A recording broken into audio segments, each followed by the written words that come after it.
அல்லாஹ்வுடைய தூதர் ஸல்லல்லாஹு அலைஹி வஸல்லம் அவர்களுக்கு வாழ்வு சிரமமாக இருக்கும் நேரமெல்லாம், சிரமங்களால் அவருடைய வாழ்வு இறுக்கமாகும் போதெல்லாம் அல்லாஹ்வை அழைக்கக்கூடிய பிரார்த்தனைகளில் மிக முக்கியமான பிரார்த்தனை இது. யா ஹய்யு யா கய்யூம், உயிருள்ளவனே நிலையானவனே, பிரஹ்மதிக அஸ்தகீது, உன் அருளை கொண்டு உன்னிடத்திலே உதவி தேடுகிறேன், உன் ரஹ்மத்தை கொண்டு உன்னிடத்திலே பாதுகாப்பை தேடுகிறேன். அல்லாஹ்வுடைய தூதர் ஸல்லல்லாஹு அலைஹி வஸல்லம் சொல்வார்கள். ஏன் அல்லாஹ்வுடைய தூதர் தன்னுடைய சிரமமான நேரத்தில் அல்லாஹ்வை அழைக்கும் போது அல் ஹய் அல் கய்யூம், நீ உயிருள்ளவன் நிலையானவன் என்று அழைக்கிறார்கள் தெரியுமா? குர்ஆனில் அல்லாஹ் ரப்பல் ஆலமீன் அவருடைய மகத்துவமிக்க வசனங்களாக பதியக்கூடிய வசனத்தில் ஒன்று ஆயத்துல் குர்சி. நாம் அறிந்தது.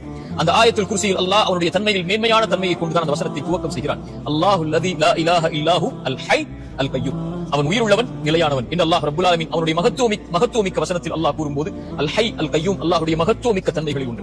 அவன் உயிருள்ளவன், அவன் தான் எல்லாவற்றிற்கும் உயிர் கொடுக்கக்கூடியவன்.